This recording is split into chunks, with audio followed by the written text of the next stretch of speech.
Well, by now you've heard about it, an outrageous drunk driving case shining a spotlight on a possible immigration loophole. And it has a Virginia lawmaker demanding information from the federal government. The suspect, Carlos Montano of Bolivia, has 2 prior convictions for drunk driving. He was awaiting deportation when his hearing was postponed and he was released. He allegedly got behind the wheel drunk again, this time causing a crash that killed an 86-year-old nun.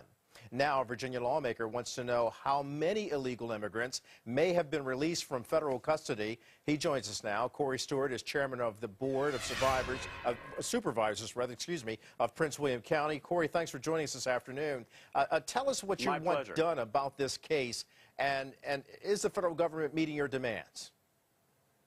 Well, I've got some news for you. Just 3 days ago, and then again yesterday, we asked on Fox News for the federal government, the administration, to disclose the names of every illegal alien that we have handed over to them who had committed a crime, who they let go. And just this morning, I discussed it with ICE officials, and they have agreed, as of this morning, to release all of that information, the names, and the whereabouts of those illegal aliens who committed crimes. Wow, that is... They've also agreed... I'm sorry, go ahead. Well, they've also said that they're going to be building more detention center space in the Commonwealth of Virginia. They recognize that they have a problem, and that that detention center space will be built in Farmville, Virginia, to help hold these illegal aliens in jail until they're deported. Now, does that satisfy you? Are they meeting your demand that you put out? Well, they've met that demand, and this is progress. But what we're going to find out here, Kelly, is that this is just the tip of the iceberg. We're going to find out in Prince William County, Virginia, how many illegal aliens have been released by federal officials. We've given them 3,000 illegal aliens who've committed crimes since 2007. Now we're going to find out how many of those have been released back into our neighborhoods. But what we ultimately got to find out, and Congress is going to have to demand this information, is what is the picture for the entire country? How many illegal aliens have been handed over to ICE for deportation, and how many have been let go, and in which localities have they been let go?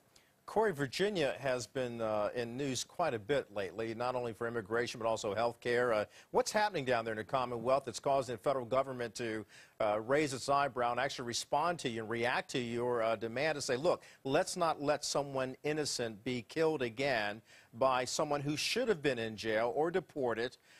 Let's make sure that you step up, federal government, to help us out here in the Commonwealth. And now it's happening. What are you doing?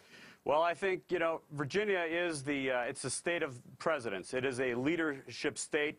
It always has provided leadership for the United States as a whole. And I think that our proximity to Washington, D.C.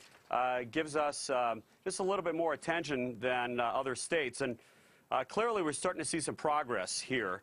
The Obama administration is very embarrassed by their policy of releasing criminal illegal aliens back into the communities. And we've got congressmen like Bill Bray from Southern California and Steve King from Iowa, and my own Frank Wolf, congressman from my area, have been very helpful in getting this information. When the American people find out that the Obama administration is releasing criminal illegal aliens back into neighborhoods when they know they pose a threat to public safety, they're going to be disgusted and they're going to demand change. And we've got VirginiaRuleOfLaw.com, thousands of people signing up every day.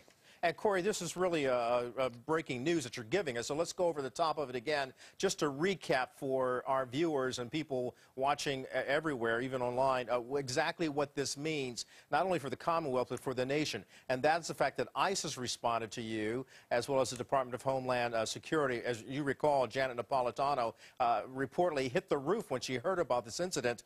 So give us the details once again in terms of their response. Well, we have been asking for the information for 3 years, repeatedly, about the disposition of the illegal aliens who have committed crimes.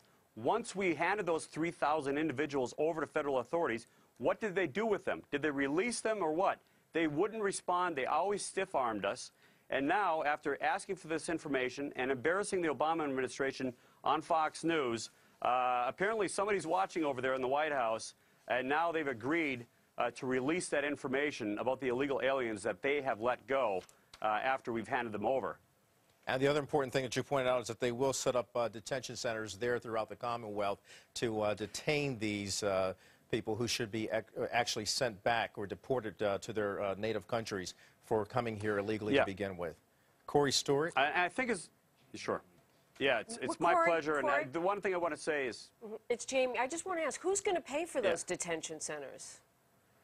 Well, you know, if you're going to pay taxes for anything, it should be for public safety. Ultimately, it needs to be the federal government that pays for these things, but you don't have to build full-fledged penitentiaries to hold illegal aliens. You simply need to build temporary detention facilities until these people can be deported. And this can be done very effectively and very inexpensively through public-private partnerships. It's great you are talking to ICE and that things will move forward. Well, thanks a lot. We're finally getting some progress here, and I want to make sure that people understand this is not the good men and women who work at immigration enforcement. This is Congress's fault and the President's fault for not fully funding ICE and not even giving them enough staff and resources to deport illegal aliens who we have apprehended, handed them over to the feds on a silver platter, and they simply let them go. All right, Corey Stewart, thank you so much, sir. Good day to you. Thank you.